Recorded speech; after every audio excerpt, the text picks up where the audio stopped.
حسین یا حسین یا حسین یا حسین یا حسین یا حسین یا حسین یا حسین یا حسین یا حسین یا حسین یا حسین اجل اجل اجل اجل اجل اجل اجل یا حسین یا حسین یا حسین یا حسین یا حسین یا حسین یا حسین یا حسین یا حسین یا حسین یا حسین یا حسین اجل اجل اجل اجل اجل اجل لا حول ولا قوة إلا بالله العلي العظيم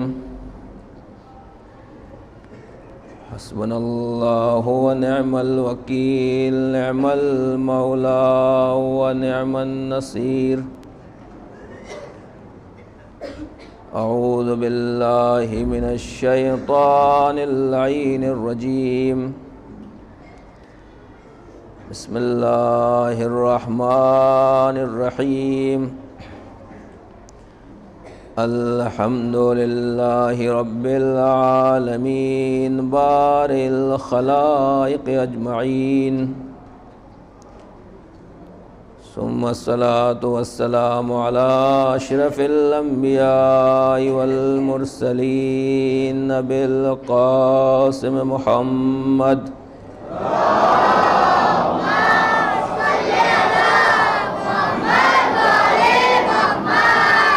وعلى آله الطيبين الطاهرين المعصومين المظلومين المنتخبين المنتجبين ولعنة الدائمة الباقية على أعدائهم أجمعين أما بعد فقد قال الله تبارك وتعالى في كتابه المبين وهو أصدق القائلين وقوله الحق بسم الله الرحمن الرحيم إنا عرضنا الأمانة على السماوات والأرض والجبال فأبين أن يحملنها وأشفقن منها وحملها الإنسان إنه كان ظلوما جهولا صلوات پڑھنے پر محمد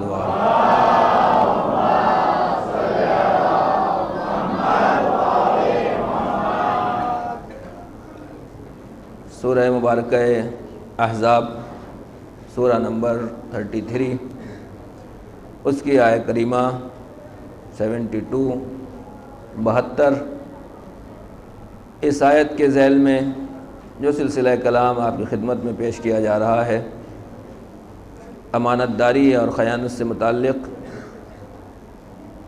اس کے چوتھے مرحلے پر ہمیں دیکھنا ہے کہ واقعاً امانت داری کا اثر کیا ہوتا ہے۔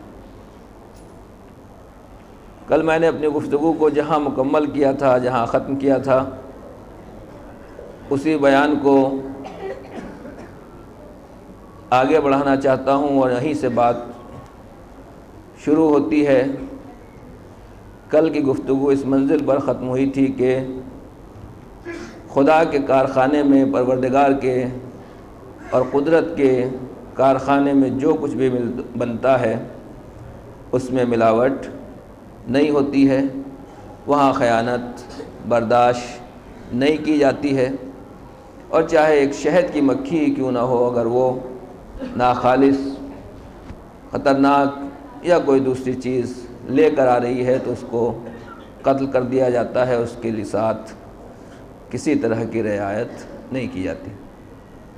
اس کے بعد میں نے ایک جملہ عرض کیا تھا اختتام کلام میں کہ صرف شہد ہی نہیں، شہد کی مکھی ہی نہیں، دنیا میں اللہ نے جو چیز بھی بنائی ہے اور وہ اس کے قدرت اور خزانے کی بنی ہوئی ہے، اس کے کارخانے کی بنی ہوئی ہے، اس میں خیانت نہیں ہوتی، حتیٰ کہ یہ مٹی اور یہ زمین بھی خیانت نہیں کرتی۔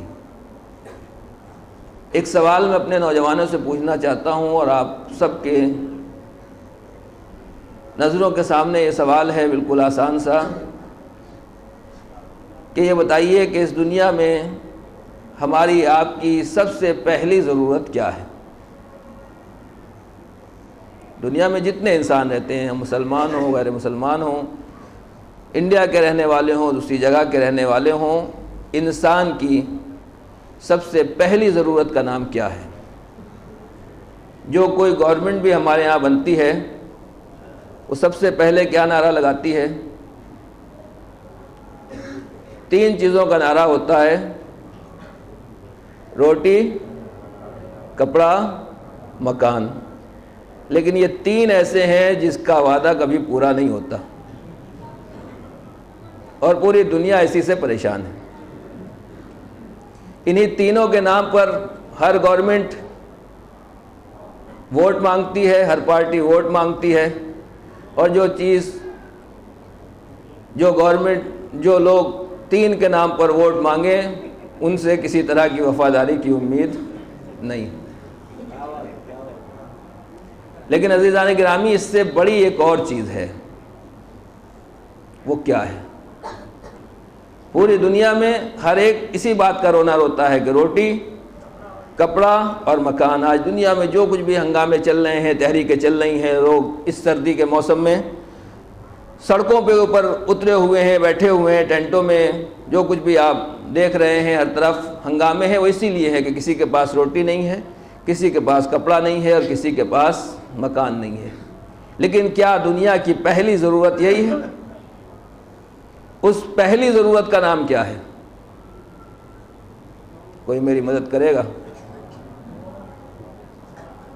دنیا میں ہر انسان کو ہی نہیں بلکہ جانوروں کو بھی جس چیز کی ضرورت ہوتی ہے، وہ کیا ہے؟ زور سے بتائیے۔ پانی۔ پانی تو ہر جگہ پایا جاتا ہے۔ کربلا کے علاوہ دنیا میں کوئی ایسا خطہ نہیں ہے کہ جہاں پانی کمیاب رہا ہو، اور کوئی گورنمنٹ پانی کے نام پر ووٹ نہیں مانگتی۔ دنیا کی سب سے پہلی ضرورت جس کی طرف سے ہم سب غافل ہیں، اور جو اللہ کی سب سے بڑی نعمت ہوتی ہے انسانوں کے لیے، اس کا نام ہے امن و امان۔ کیا چیز ہے امن و امان جانتے ہیں آپ؟ ہمیں روٹی چاہیے، بزنس کیا، کاروبار کیا، بہترین سے بہترین کھانا ہمارے گھر پر آ گیا، اچھے سے اچھے ریسٹورنٹ سے کھانا جب کہیے آپ فون کیجئے، ماشاءاللہ آپ کے یہاں تو ہائی وے کے اوپر اتنے ہوٹل بنے ہوئے ہیں، جہاں سے جو منگانا چاہیں اللہ نے دیا ہے، جو منگانا چاہیں وہ آپ کو مل جائے گا۔ کپڑا پہننا چاہیں تو پھر کپڑوں کی ملیں اتنی ہے کہ آپ ایک مرتبہ دکان میں گھس جائیے تو آدمی پاگل ہو جاتا ہے، پریشان ہو جاتا ہے کہ کیا خریدے۔ اور اسی خریدنے کے اس میں کہ جب زیادہ بھوکا ہوتا ہے انسان، کبھی زیادہ بھوک لگی ہو تو ڈش سامنے آئی تو پلیٹ میں اتنا بھر لیتا ہے کہ پوری ڈش پلیٹ میں آ جاتی ہے اور کھانا نیچے گرنے لگتا ہے۔ یہی ہوس جب کپڑے میں آتی ہے تو یہ بھی خرید لو، وہ بھی خرید لو، وہ بھی خرید لو، معلوم ہوا کہ جو کچھ پہننا نہیں ہے وہ بھی آدمی خرید کے لے آتا ہے۔ اسی لیے مسئلہ یاد رکھیں کہ اگر خمس کی تاریخ آ گئی اور کوئی ایسا سامان گھر میں موجود ہے جو آپ نے استعمال نہیں کیا، کوئی ایسا کپڑا ہے، ایسا سوٹ ہے جو آپ نے نہیں پہنا، اس کا مطلب یہ ہے کہ آپ کی ضرورت سے زیادہ تھا، ہوس کی وجہ سے آپ نے خریدا ہے، آپ کو اس کی ضرورت نہیں تھی، ضرورت ہوتی تو پہن لیتے۔ لہٰذا اس کا خمس نکالنا واجب ہے، گویا آپ نے پیسہ بچایا ہے، کپڑا نہیں رکھا۔ یہ تو ایک مسئلہ ہے۔ تو کپڑے کی ماشاءاللہ سے اتنی بہتات ہے کہ جس رنگ کا، جس کلر کا، جیسی کوالٹی کا مہنگے سے مہنگا کپڑا خریدنا چاہیں وہ یہاں موجود ہے۔ اس کے بعد گھر کا مسئلہ ہے۔ ماشاءاللہ آپ کی بستی میں شاید ہی کوئی لامکان ہو، اب تو بہت سی دعائیں قبول ہو گئیں، لہٰذا جب مکان کا مسئلہ بھی حل ہو گیا، کوئی ایسی بستی میں آپ کی خدمت میں عرض کروں کہ کوئی ایسی بستی تصور کیجئے کہ جہاں ہر ایک کے پاس 1,00,000 2 لاکھ کا بنگلہ ہو، ہر ایک کے پاس بہترین سے بہترین کھانا ہو، ہر ایک کے پاس بہترین سے بہترین کپڑا ہو، سب کچھ ہو، لیکن اگر خدا نہ خواستہ معاذ اللہ ثم معاذ اللہ، خدا نہ خواستہ اس شہر میں، اس بستی میں کوئی وبا پھیل جائے۔ ابھی 2 سال پہلے پونا میں، ہمارے شہر میں وبا پھیل گئی، سوائن فلو ہو گیا، پورا شہر خالی ہو گیا. تو اس کا مطلب یہ ہے کہ آدمی گھر میں نہیں رہ سکا، کپڑا اس کو گھر میں نہیں روک سکا، کھانا اس کو گھر میں نہیں روک سکا. اسی طریقے سے دنیا کا کوئی بھی شہر کہیں فساد ہو جائے، آپ تو گجرات میں رہتے ہیں، آپ نے حالات نزدیک سے دیکھیں، کہیں خدا نخواستہ جھگڑا ہو جائے، فساد ہو جائے، چور ڈاکو آ جائیں، بس جب ملک کی شہر کی امنیت خطرے میں پڑ جائے تو نہ روٹی کام آتی ہے، نہ کپڑا کام آتا ہے، نہ مکان کام آتا ہے. سب سے پہلے پبلک یہی کہتی ہے کہ ہمیں کچھ نہیں چاہیے، ہم بھوکے رہ لیں گے، ننگے رہ لیں گے، کچھ بھی رہ لیں گے، آسمان کے نیچے رہ لیں گے، لیکن ہمیں سب سے پہلے کیا چاہیے؟ امنیت، امن و امان چاہیے. تو عزیزان گرامی، آپ نے دیکھا دنیا میں انسان اور جانور کی بھی یہی بات ہے کہ اگر جنگل میں آگ لگ جائے تو جانور فرار کرنا شروع کر دیتے ہیں، جانوروں کا شکار شروع ہو جائے تو جانور علاقہ چھوڑ کے چلے جاتے ہیں. تو جانوروں کو بھی سب سے پہلی ضرورت جو ہے اس کا نام ہے امن و امان. تو اب آپ نے سمجھا یہ امن و امان اسی امانت سے بنا ہے، یہ امن و امان اسی امانت سے. لفظ امن، امانت میں بھی وہی الف میم نون ہے اور امن و امان میں بھی وہی الف میم اور نون ہے، بس تھوڑا سا ترکیب اور صرف کا فرق ہے. تو یہ امن و امان سب سے پہلی ضرورت ہے. تو عزیزان گرامی، یہ دنیا جس میں سب سے پہلی ضرورت ہے امن و امان، تو کیا واقعی اس دنیا میں امن و امان پائی جاتی ہے؟ ابھی جو قرآن مجید کی آیتوں کی تلاوت ہو رہی تھی، آپ نے مجلس سے پہلے تلاوت ملاحظہ فرمائی، اور جناب ابراہیم کی دعا سورہ بقرہ آیت نمبر 126، وَإِذْ قَالَ رَبُّكَ وَإِذْ قَالَ إِبْرَاهِيمُ رَبِّ اجْعَلْ هَٰذَا بَلَدًا آمِنًا وَارْزُقْ أَهْلَهُ مِنَ الثَّمَرَاتِ. اور جب جناب ابراہیم نے دعا کی، دیکھیں نبی کی دعا کا سلیقہ، یہ سب بھی ہم سیکھیں دعاؤں سے، قرآن سے. جب ہم دعا کرتے ہیں مسجد میں بیٹھے ہوئے ہیں، امام بارگاہ میں، جہاں کہیں بھی، پروردگار ہمیں دولت دے دے، ہمیں مال دے دے، ہمیں گھر دے دے، ہمیں مکان دے دے، ہمیں جو کچھ چاہیے، کرسی دے دے. جو طالب علم ہے اسے مارکس چاہیے، اسٹوڈنٹس کو پاس چاہیے، مارک شیٹ چاہیے، جو کچھ بھی ہے، عہدہ چاہیے، کرسی چاہیے. لیکن جناب ابراہیم کیا کہہ رہے ہیں؟ رب اجعل ھذا بلدا آمنا، پروردگار اس شہر مکہ کو شہر امن قرار دے دے.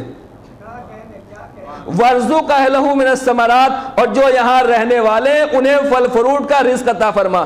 ہم پہلے پھل فروٹ مانگتے ہیں، چاہے امن و امان ہو یا نہ ہو. تو جناب ابراہیم بتا رہے ہیں کہ اگر شہر میں امن و امان نہیں ہے تو پھل فروٹ کام آنے والے نہیں ہیں، چکن مٹن کام آنے والا نہیں ہے، آدمی چھوڑ کے فرار کر جائے گا. لیکن اگر شہر میں امن و امان بھی ہے تو چٹنی روٹی بھی انسان کو مرغہ مسلم سے اچھی لگے گی. تو سب سے پہلی چیز ہے امنیت، جو مکے میں پائی جاتی ہے. یہ جناب ابراہیم کی دعا ہے، پروردگار اس شہر کو شہر امن قرار دے دے. میں بھی یہی گزارش کروں گا اپنے بزرگوں سے جن کی عمریں زیادہ ہو گئی ہیں کہ جب بھی ہم دعا کے لیے ہاتھ اٹھائیں، ہمارے بچوں کو نوکری مل جائے، ہمارے بچوں کو مکان مل جائے، بہترین زوجہ مل جائے، شوہر مل جائے، کیا مل جائے، کیا مل جائے. ان تمام دعاؤں سے پہلے جناب ابراہیم کی اس دعا کو یاد رکھیے گا جو قرآن مجید میں سب سے پہلی دعا ہے. یہ بھی یاد رکھیں گے، قرآن میں بہت سی دعائیں آئی ہیں، لیکن ان تمام دعاؤں میں سب سے پہلی جو دعا جناب ابراہیم کی نقل کی گئی ہے، قرآن مجید کی سب سے پہلی دعا یہی ہے، رب اجعل ھذا بلدا آمنا،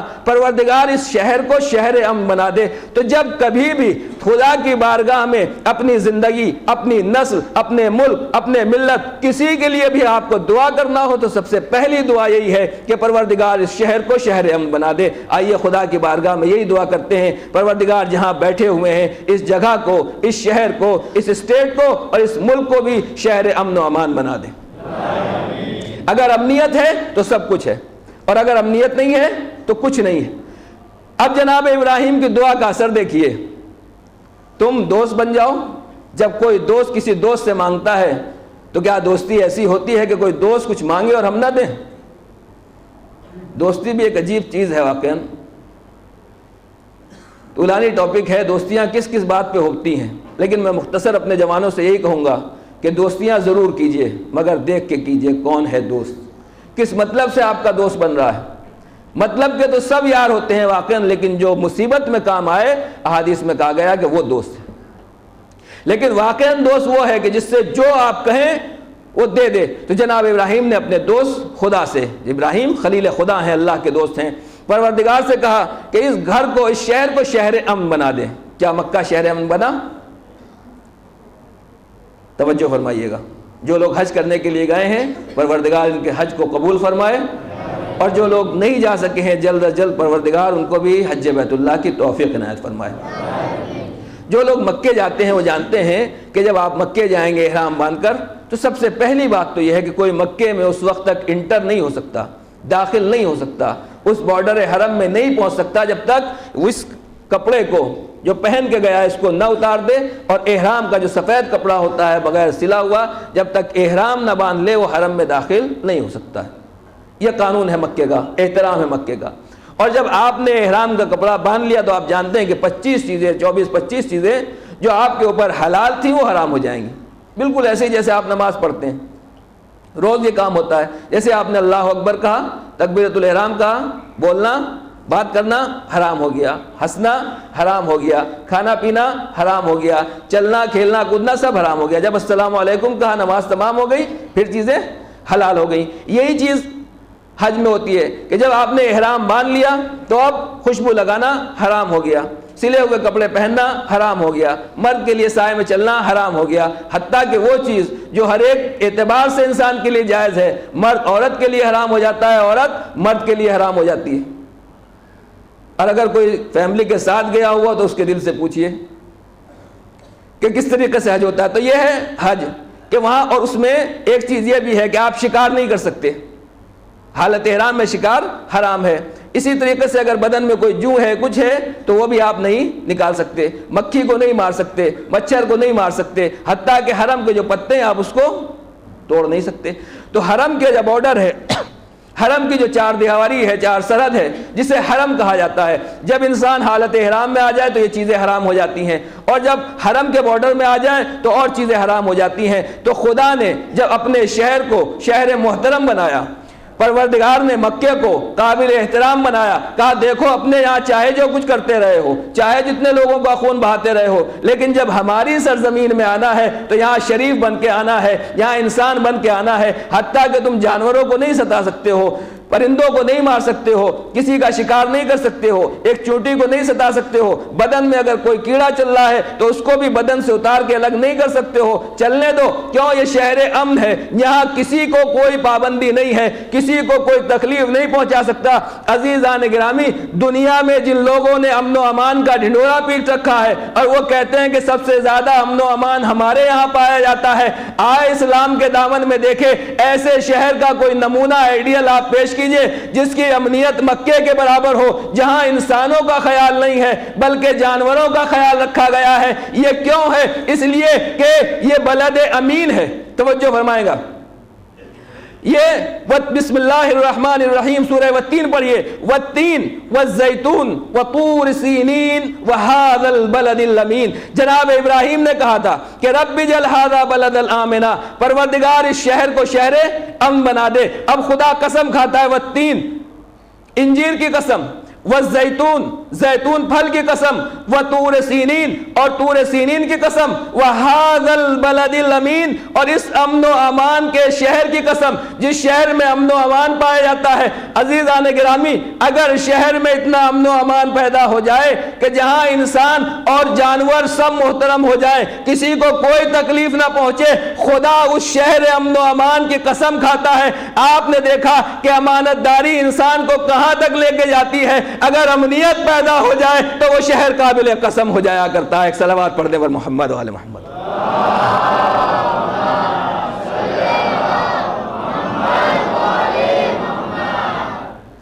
دنیا والے جو آج امن و امان کا ڈھنڈورا پیٹ رہے ہیں کہ ہم اس دنیا میں شانتی لانا چاہتے ہیں، امن و امان لانا چاہتے ہیں، پیس فل بنانا چاہتے ہیں اس پوری دنیا کو، ہے کسی کے پاس نمونہ؟ کسی مذہب میں، کسی ملک و ملت میں، کسی قوم میں ہے ایسا قانون حیات، دستور حیات کہ جو اسے قابل امن و امان بنا دے؟ نہیں عزیزان گرامی، امن و امان وہی دے سکتا ہے جو خود امین ہو، جو خود لٹیرے ہوں، جو خود امن توڑنے والے ہوں، جو امن کے رکھوالے ہوں۔ جب وہی امن و امان کے ساتھ کھیل کھلواڑ کریں گے تو پھر شہر میں امن و امان کہاں سے رہ جائے گا؟ لیکن ایک مرحلہ اور آگے بڑھانا چاہتا ہوں میں آپ سے کہ واقعی یہ شہر مکہ کی عظمت ہے جسے خدا نے شہر امن و امان بنایا ہے۔ اب اس دنیا میں کیا واقعی امن و امان پایا جاتا ہے؟ پوری دنیا میں کیا واقعی امن و امان پایا جاتا ہے؟ ٹھیک ہے ہمارے ملک میں آپ کہیں گے امن و امان ہے، اور یقیناً ہے، خدا کا شکر ہے، جتنا بھی امن و امان ہے یہ بھی قابل شکر ہے. لیکن بہت سے ملک ہیں جو کہتے ہیں کہ نہیں ہمارے ہاں کوئی بم بلاسٹ نہیں ہوتا، کوئی پریشانی نہیں ہوتی، کوئی مرڈر نہیں ہوتا. کوئی شہر ایسا ملک اگرچہ نہیں ہے، لیکن پھر بھی اگر کوئی آپ دنیا کا بہترین سے بہترین اچھے سے اچھا خطہ جہاں کوئی کسی کو کچھ نہ نقصان پہنچاتا ہو تصور کر لیں ذہن میں، تو کیا واقعاً امن و امان کے قابل ہے؟ سورہ خطبہ جمعہ جو انشاءاللہ آپ جمعہ کے دن سنتے ہیں اور سنیں گے، اس میں معصوم ارشاد فرماتے ہیں کہ یہ دنیا کیا ہے، لا یسلم نزالها العیش فیہا مذموم والامان فیہا معدوم. دنیا میں امن و امان ہے یا نہیں؟ میں اپنا الفاظ ابھی نہیں بتا رہا ہوں، معصوم کی زبان ہے، معصوم کے الفاظ ہیں. خطبہ جمعہ ہے جو آپ یقیناً ہر جمعے کو سنتے ہیں. امام فرماتے ہیں، معصوم فرماتے ہیں، لا یسلم نزالها لا یسلم نزالها، جو شخص بھی اس دنیا میں آ گیا، اس نے قدم رکھ دیا، وہ صحیح و سالم نہیں رہ سکتا. العیش فیہا مذموم، اس دنیا میں زندگی گزارنا قابل مذمت ہے، کوئی عزت کی چیز نہیں ہے. والامان فیہا معدوم، اور اس دنیا میں کہیں سے کہیں تک امن و امان کا نام و نشان نہیں ہے. اگر میں کہتا تو آپ کہیں گے مولانا کیسی بات کر رہے ہیں، فلاں ملک میں فلاں جگہ امن ہے، فلاں جگہ امن ہے، فلاں جگہ امان ہے، ہمارے شہر میں امان ہے، ہمارے علاقے میں امان ہے، یہاں کچھ نہیں ہوتا، نہ چوری ہوتی ہے، نہ ڈکیتی ہوتی ہے، کچھ نہیں ہوتا ہے. لیکن یہ میری زبان تو نہیں، میرے الفاظ نہیں ہیں، کس کے ہیں؟ معصوم کے. والامان فیہا معدوم، اس میں امن و امان کا کہیں نام و نشان نہیں ہے. جب سے دنیا بنی ہے اور جب تک یہ دنیا رہے گی اس میں امن و امان کا کہیں نام و نشان نہیں ہے. معصوم کے الفاظ ہیں. کیا واقعاً معصوم نے کیسے فرمایا؟ میں زیادہ آپ کو پریشان نہیں کروں گا. یہ بتائیے امان کا مطلب کیا ہوتا ہے، امنیت کا مطلب کیا ہوتا ہے؟ ابھی آگے اس کی وضاحت کروں گا کہ واقعاً امن و امنیت اور امن و امان کسے کہتے ہیں. امن کا مطلب ہے، امانت کا مطلب ہے کہ جو چیز آپ کو جیسی دی گئی اس میں کوئی چینجنگ نہ ہو. ابھی ٹاپک آئے گا کہ امانت کیا ہوتی ہے اور کس چیز کو امانت کہا جاتا ہے، لیکن بہرحال کم سے کم اتنا تو فی الحال آپ سمجھ لیں کہ امانت کا مطلب یہی ہے کہ جو چیز آپ نے میرے پاس رکھی اس میں کسی طرح کی چینجنگ کے بغیر میں آپ کو واپس کر دوں. اب اگر دنیا امن و امان کی جگہ ہے تو جو میرے سامنے بزرگ بیٹھے ہوئے ہیں 50 60 60 سال 70 سال کے، یہ بتائیے کہ جب یہ 20 سال کے جوان تھے، 25 سال کے جوان تھے، تو کیا چہرے کا رنگ یہی تھا؟ کیا طاقت بدن کی یہی تھی؟ کیا بالوں کا رنگ یہی تھا؟ یا جوان بیٹھے ہیں جب بچے تھے تو کیا یہی خوشحالی تھی؟ چہرے کا رنگ یہی تھا؟ مزاج یہی تھا؟ طاقت یہی تھی؟ گفتگو کا طریقہ یہی تھا؟ آدمی جس طریقے سے چینج ہوتا جا رہا ہے، زمانہ بڑھتا چلا جا رہا ہے، اس کا مطلب یہ ہوا کہ اس میں تبدیلی آ رہی ہے. یہ تبدیلی کون لا رہا ہے؟ آپ کہہ رہے ہیں کلائمیٹ، دنیا، زمانہ، دن رات کی گردش، زمانہ عمر کی بڑھنے کے ساتھ ساتھ انسان کی عمر میں بھی، انسان کے رنگ میں، طاقت میں، قوت میں، حسن و جمال میں، ہر چیز میں تبدیلی آ جاتی ہے. تو جب تبدیلی آ جاتی ہے تو اس کا مطلب یہ ہوا کہ جو چیز جیسی تھی وہ ویسی نہیں ہے، ہم چینج ہو گئے. دوسری مثال آپ کے سامنے پیش کر دوں، یہ تو تھوڑا لمبی چیز ہے. رات میں مثلا آپ نے دودھ گرم کیا صبح کو چائے بنانے کے لیے، شربت بنانے کے لیے، تبرک کے لیے، اور آپ رکھ کے سو گئے، تھوڑی بہت کچھ کمی رہ گئی. اب جب صبح اٹھ کے دیکھا تو معلوم ہوا دودھ پھٹ گیا.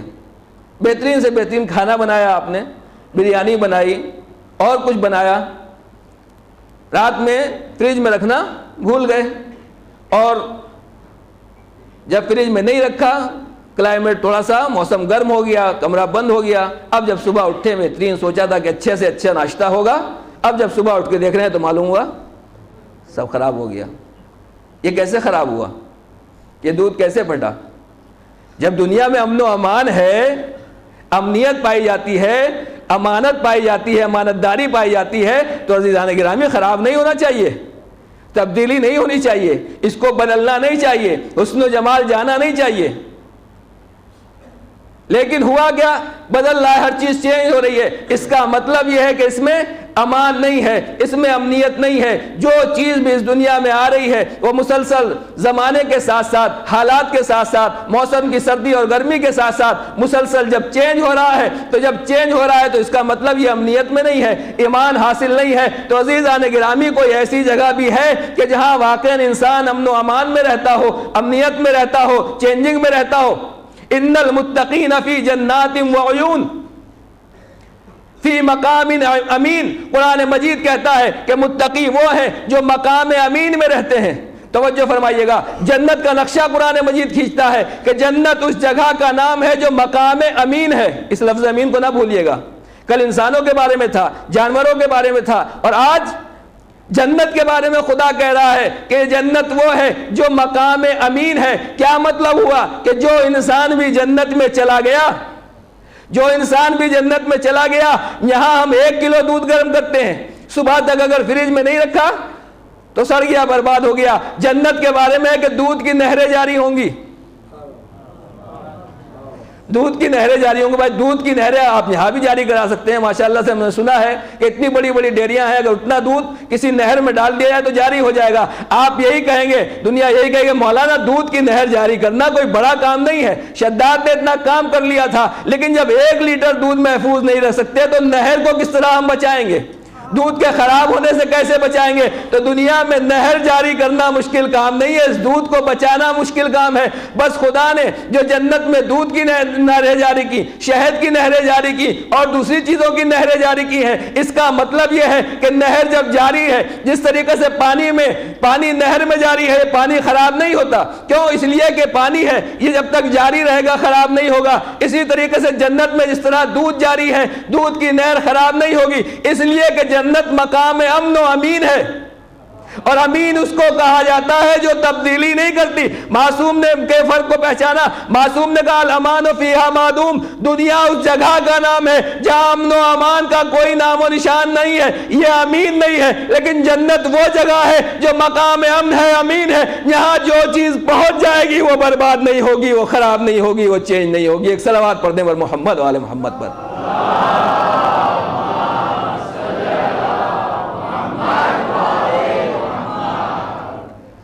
ایک اور صلوات پڑھ دینا، آواز سے پڑھ دے محمد۔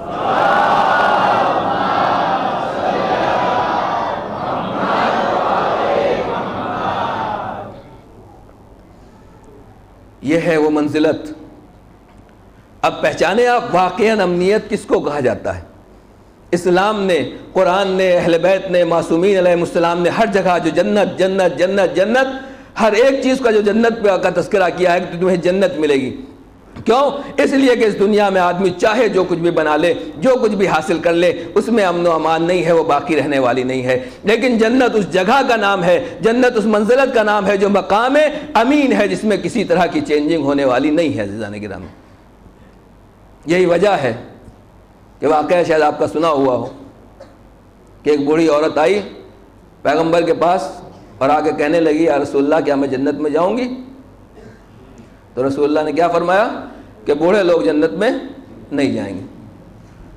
بیٹھ کے رونے لگی۔ جب زبان کہہ رہے، پیغمبر کہہ رہے ہیں کہ بوڑھے جنت میں نہیں جائیں گے، تو اب تو ہمارے لیے کوئی چانس نہیں ہے۔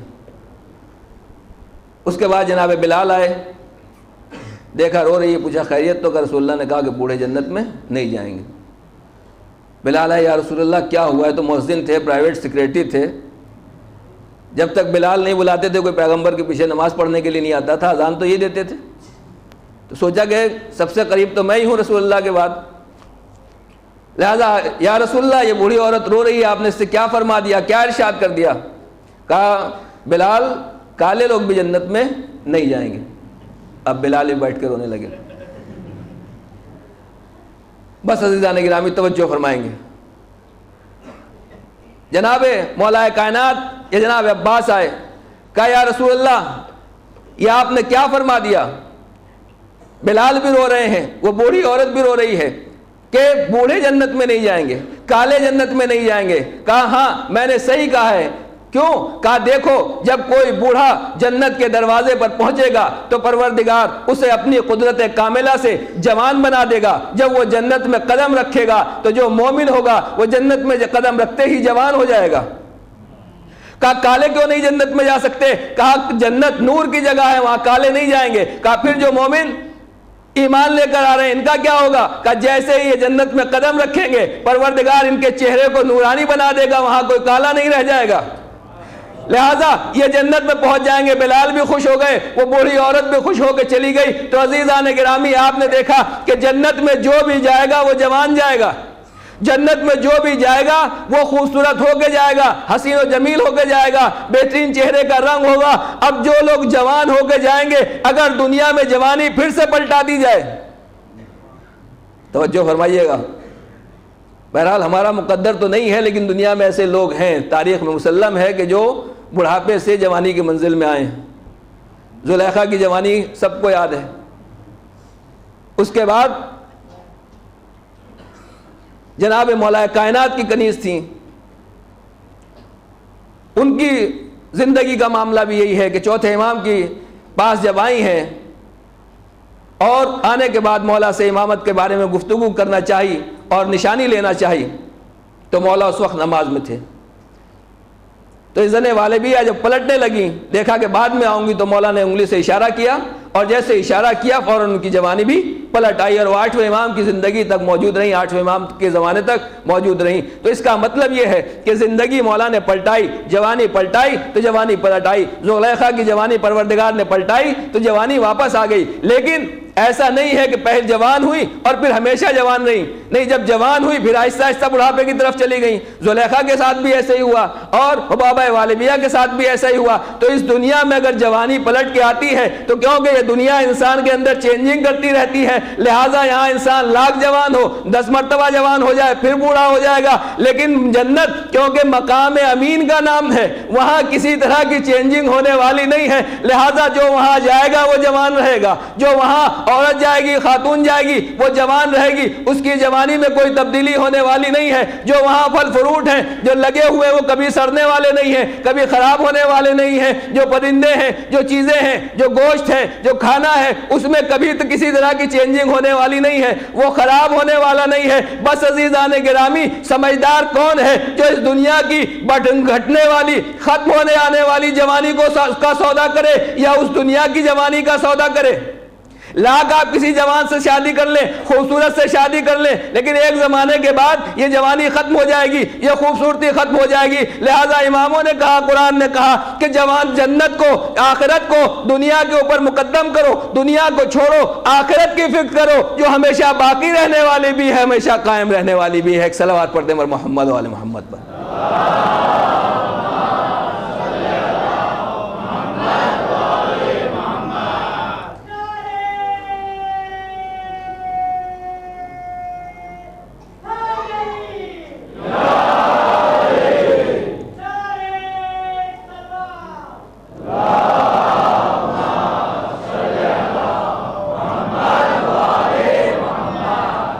اب پہچانا اپنے مقام امین کسے کہتے ہیں. واقعاً ہر جوان کو جوان بیوی چاہیے، ہر جوان بچی کو جوان شوہر چاہیے. صحیح ہے، واقعاً ہے، لیکن اس دنیا میں یہ باقی رہنے والا نہیں ہے. سمجھدار وہی ہے جو اس آخرت کا سودا کرے جہاں یہ جوانی ہمیشہ ہمیشہ کے لیے باقی رہے. اسی لیے پرور معصومین علیہ السلام نے فرمایا کہ اپنے کردار کو، اپنے کیریکٹر کو ایسا سنوار کے رکھو کہ جب جنت میں پہنچو تو جو حوران جنت ملیں گی وہ ہمیشہ ہمیشہ جوان رہیں گی.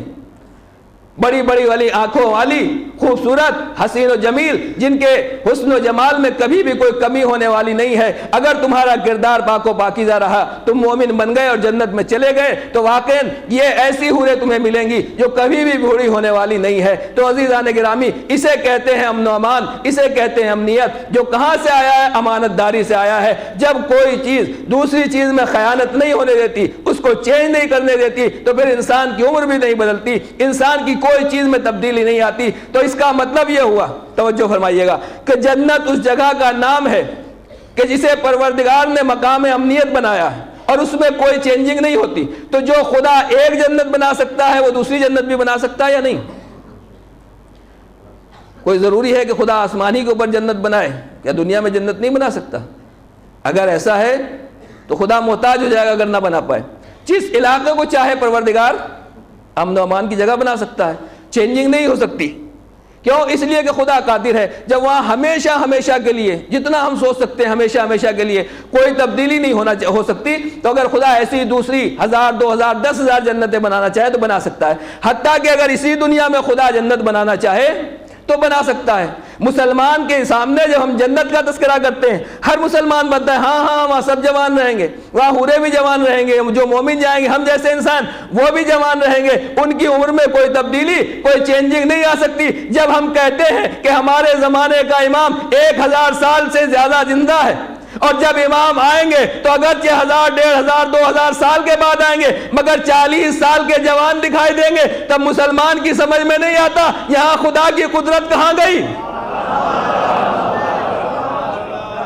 جو پروردگار جنت میں حوروں کو، غلمان کو، مسلمانوں کو، مومنین کو ہمیشہ ہمیشہ کے لیے جوان رکھ سکتا ہے، کیا اس روئے زمین پر اپنے خلیفہ، اپنے حجت، اپنے امام آخر کو جوان نہیں رکھ سکتا؟ ہاں عزیزان گرامی، یہ امام کی عمر کے اوپر اعتراض نہیں ہے، خدا کی قدرت کے اوپر اعتراض ہے۔ ایک صلوات پڑھ دے پر محمد و آل محمد پر۔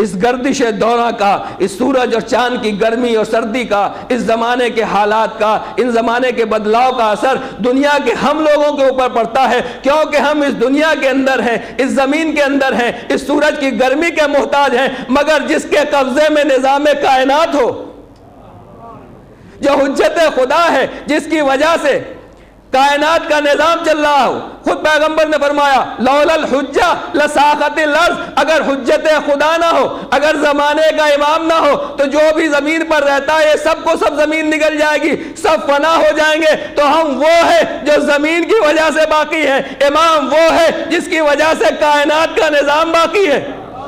تو اس کا مطلب یہ ہوا کہ ہم زمین کی وجہ سے چل رہے ہیں، زمین امام کی وجہ سے چل رہی ہے، تو اس کے معنی یہ ہوئے کہ جب زمین امام کی وجہ سے چل رہی ہے تو زمین کو کوئی اتھارٹی نہیں ہے کہ امام کے اندر چینجنگ پیدا کر دے جب تک امام کی اجازت نہ پیدا ہو جائے۔ تو عزیزان گرامی، جب امام ہزاروں سال کے بعد آئیں گے، 40 سال کے لگیں گے، اس کی وجہ یہی ہے کہ امام کی اجازت ہی نہیں ہوگی کہ زمین امام کو نقصان پہنچا سکے۔ ایک صلوات پڑھ دیں پر محمد و آل محمد پر۔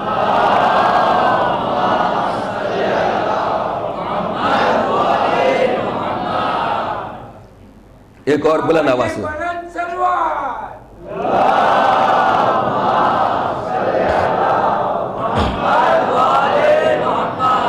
پہچان امام کون ہوتا ہے، عظمت امام کیا ہے، اہمیت امام کیا ہے۔ اور اگر کوئی یہ کہتا ہے کہ امام پیدا ہوں گے، چلیے بحث نہیں ہے مسلمانوں سے، ہر چیز میں بحث کرنے کی ضرورت نہیں ہوتی۔ اگر کوئی یہی کہتا ہے کہ ابھی پیدا نہیں ہوئے، پیدا ہوں گے، جب بھی وقت آئے گا، وقت موعود آئے گا، خدا کے وعدے کا وقت آئے گا، تب امام پیدا ہوں گے، تو ہم بحث نہیں کرتے۔ لیکن جناب عیسیٰ کے بارے میں آپ کیا فرمائیں گے؟ جناب عیسیٰ کے بارے میں مسلمان کیا فرمائیں گے؟ جناب خضر کے بارے میں کیا فرمائیں گے؟ وہ تو پیغمبر سے پہلے پیدا ہوئے تھے۔ تو 100 سال کا آدمی، اس کی حالت کیا ہوتی ہے؟ یہاں تو 60 70 80 پہ پہنچے اور مسجدوں میں ماشاءاللہ سے آپ نے کرسیاں لگا دی اور ٹیبل پہ بیٹھ کے نماز شروع ہو گئی۔ تو جب 100 200 سال کے بعد منزل آئے گی تو پھر نماز کیسی ہوگی؟ اور جو 1000 سال 2000 3000 سال، جناب عیسیٰ کو کتنے 1000 سال ہو گئے؟ 2011 چل رہا ہے۔ تو جناب عیسیٰ کی ولادت کو 2000 سال پورے ہو چکے ہیں۔ تو جو انسان 2000 سال زندگی گزار چکا ہے اور آگے نہ غیبت میں نہ جانے کتنا اور زمانہ کھنچ جائے گا، تو جب اس کے بعد جناب عیسیٰ آئیں گے، روایت کہتی ہے کہ امام نماز کے لیے کھڑے ہوں گے، جب امام نماز کے تکبیر کہنے لگیں گے تو جناب عیسیٰ آئیں گے، تو امام کہیں گے آپ نبی خدا ہیں، آپ روح اللہ ہیں، آپ کو اللہ نے وہ طاقت دی ہے کہ آپ مردوں کو زندہ کرتے تھے، لہٰذا تشریف لائیے، آپ نماز پڑھائیے۔ اپنے پیروں سے چل کے آ رہے ہیں، آپ نماز پڑھائیے یعنی امت کی امامت کے قائل ہیں، تو عیسیٰ کہیں گے کہ نہیں، یہ آپ کی امت ہے، اس وقت امامت آپ کی چلے گی، میری نہیں چلے گی، اس وقت کے امام آپ ہیں، میں نہیں ہوں، لہٰذا آپ نماز پڑھائیں۔ تو کم سے کم اتنا تو ماننا پڑے گا کہ 2000 4000 5000 جتنے سال کے بعد بھی جناب عیسیٰ آئیں گے وہ اس قابل بہرحال رہیں گے کہ کھڑے ہو کے نماز پڑھ سکیں، سجدہ کر سکیں، رکوع کر سکیں، کیونکہ قیادت کر سکیں، امامت کر سکیں، تبھی تو امام ان سے کہیں گے۔ بیٹھا ہوا آدمی کھڑے ہوئے کو نماز نہیں پڑھا سکتا، یہ مسئلہ آپ جانتے ہیں۔ جو آدمی لیٹا ہوا ہو وہ بیٹھے ہوئے کی امامت نہیں کر سکتا۔ 2 آدمی بیٹھ کے نماز پڑھ رہے ہیں تو جو آگے ہے جو امام ہے وہ بیٹھ کے نماز پڑھا سکتا ہے، لیکن اگر امام کے پیر میں مثلاً امام جماعت کے پیر میں چوٹ لگ جائے، کوئی بیماری ہو جائے کسی وجہ سے، وہ بیٹھ کے نماز پڑھ رہا ہے، پوری مسجد بھری ہوئی ہے، کہا کوئی امام نہیں ہے، کہا چلے آج مولانا بیٹھے بیٹھے پڑھا دیے۔ جب خدا پروردگار جمعے کے خطبے کے لیے اجازت نہیں دیتا کہ امام ممبر کے اوپر بیٹھ جائے، تاریخ آپ کی نظروں کے سامنے ہے عزیزان گرامی، خطیب جمعہ کوئی حق نہیں ہے کہ وہ ممبر کے اوپر بیٹھ کے خطبہ دے، بلکہ کیونکہ قوم کو جگانا ہے، قوم کو بیدار کرنا ہے، قوم کو ہمیشہ اسٹینڈ کی حالت میں رکھنا ہے، قوم کو تیار رکھنا ہے، لہذا امام ہی بیٹھ جائے گا تو قوم کیسے کھڑی ہوگی، پبلک کیسے اٹھے گی، لہذا کہا گیا امام جمعہ کو کھڑا رہنا چاہیے۔ تاریخ اسلام میں پہلا انسان وہ ہے جسے یزید کا باپ کہا جاتا ہے، اس نے سب سے پہلے ممبر پر بیٹھ کے جمعے کا خطبہ دیا۔ تاریخ نظروں کے سامنے، یعنی یہ پہلا انسان ہے جس نے بیٹھ کر ممبر پر خطبہ دیا جمعے کا۔ تو عزیزان گرامی اب پہچانے کردار دیکھیں کہ جب امام بیٹھ جائے تو پھر کھڑے ہونے والے کی قیادت نہیں کر سکتا ہے، اگر خطیب بیٹھ جائے تو جمعے کا خطبہ صحیح نہیں ہو سکتا ہے۔ تو جن لوگوں نے یہ بدعتیں شروع کی ہیں، امت کو وہ کہاں لے جانا چاہتے ہیں، امت کو سلانا چاہتے ہیں یا بٹھانا چاہتے ہیں؟ ایک صلوات پڑھنے پر محمد و آل محمد پر۔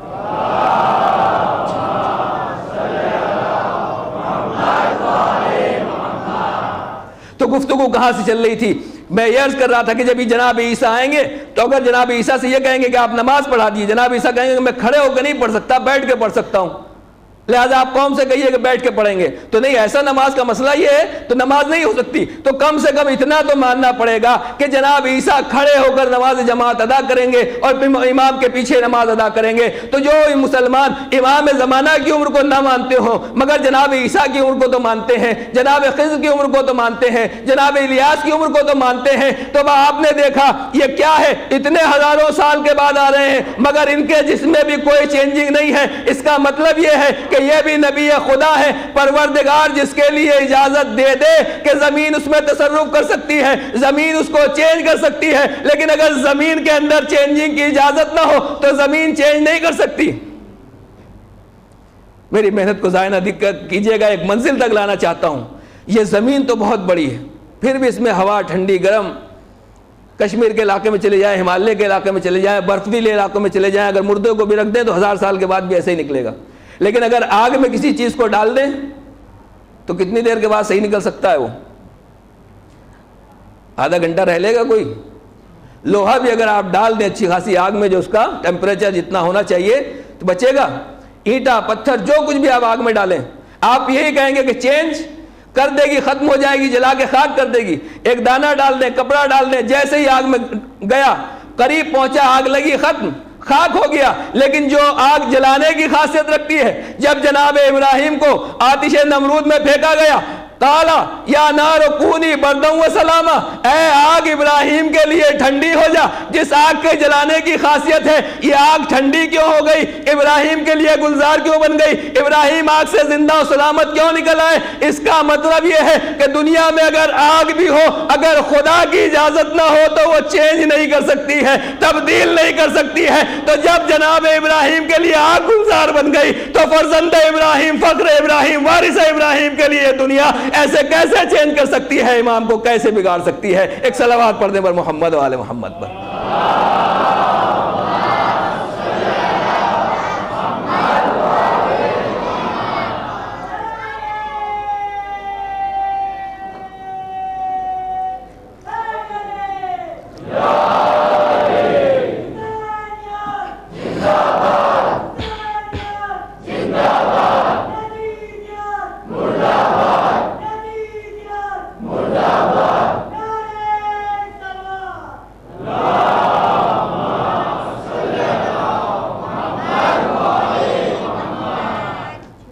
کیا ہے موضوع نہ بھولیے گا، امانت اور خیانت۔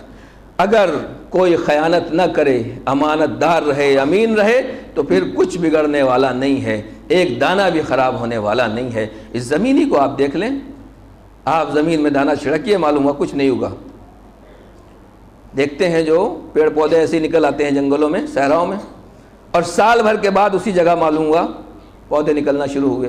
یہ کیا ہوا؟ سال بھر پہلے، پورے 1 سال پہلے دانہ ڈالا گیا، اس سے پہلے ڈالا گیا، اپنی جگہ اسی طریقے سے امن و امان کے ساتھ راج کا کچھ نہیں بگڑا۔ جبکہ دانہ اگر آپ ویسے ڈال دیں تو خراب ہو جائے گا، لیکن زمین نے اس کو بچا کے رکھا، محفوظ کر کے رکھا، اور یہ 1 سال کے بعد پھر سے اس میں پھوٹ نکلی اور وہ پودا بن گیا۔ تو یہ ہے امانت داری کہ زمین نے بھی اس کو امانت داری کے ساتھ رکھا۔ دنیا میں جو لوگ ٹیررزم کے خلاف لڑ رہے ہیں، عزیزان گرامی، جو منزل میں آپ کو لانا چاہتا ہوں، جو آج ٹیررزم کا ہنگامہ مچا رکھا ہے میڈیا نے، دنیا کو پاگل بنایا جا رہا ہے کہ ہر طرف ٹیررزم ہے، امن و امان کو خطرہ ہے، لوگوں کی جانوں کو خطرہ ہے، یہ امن و امان پیدا کیسے ہوگا؟ جو اسلحے کے بزنس مین ہیں، جن کی فیکٹریاں ہیں اسلحوں کی، کیا اس سے امن و امان ہوگا؟ جہاں کہیں بم بلاسٹ ہوا، معلوم ہوا اتنے اسلحے کا معاہدہ ہو گیا، اتنے کیمروں کا معاہدہ ہو گیا، اتنا بک گیا، اتنا بک گیا، معلوم ہوا کہ جو کچھ بھی اسلحے کے بزنس مین ہے، جو کوئی دھماکہ ہوتا ہے فائدہ انہی کا ہوتا ہے، جانیں پبلک کی جاتی ہیں۔ تو جو کوئی بھی کہہ رہا ہے کہ ہم ٹیررزم کے خلاف لڑ رہے ہیں، تو عزیزان گرامی، ٹیررزم، ناامنی، بدحالی، بدمعاشی، جو کچھ بھی آپ کہیں، جو کچھ بھی ناامنی ہے، یہ اسلحے سے دور نہیں ہوتی ہے، گنوں سے دور نہیں ہوتی ہے، بموں سے دور نہیں ہوتی ہے۔ لوگوں نے ایٹم بم بنا رکھے ہیں تاکہ ہم امن و امان میں رہیں۔ کیا واقعی ایٹم بم بنانے والے جس نے بنایا تھا آج بھی محفوظ ہے وہ؟ کیا وہ امن و امان میں ہے؟ تو اس کا مطلب یہ ہوا کہ دنیا میں امن و امان اسلحوں سے نہیں پھیلتا ہے، گنوں سے نہیں پھیلتا ہے، بموں سے نہیں پھیلتا ہے، بلکہ امن و امان پھیلانا ہو تو حاضل بلد الامین، کسی امانت دار کے دروازے پر آنا پڑے گا جو پوری دنیا کو امن و امان عطا کر سکے۔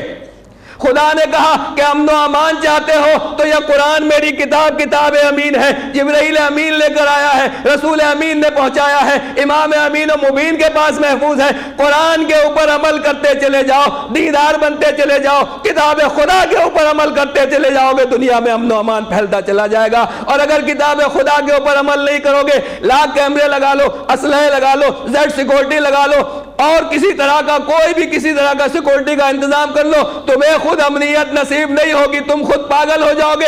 عزیزان گرامی، دنیا تجربہ کر رہی ہے کہ اسلحے کے زور پر ایمان حاصل کیا جائے، امن و امان حاصل کیا جائے۔ خدا نے کہا اس دنیا میں بے انصافی بڑھے گی، ظلم بڑھے گا، نا اتفاقی بڑھے گی، قتل و غارت گری بڑھے گی، لہٰذا کہا میں اپنے آخری وارث کو بھیجنے والا ہوں جو کتاب خدا لے کر آئے گا، اسلحہ نہیں چلائے گا۔ کتاب خدا پر جب عمل ہوگا تب امام زمانہ کی زندگی میں امن و امان پھیلے گا۔ ایک صلوات پڑھ دیں بر محمد و آل محمد۔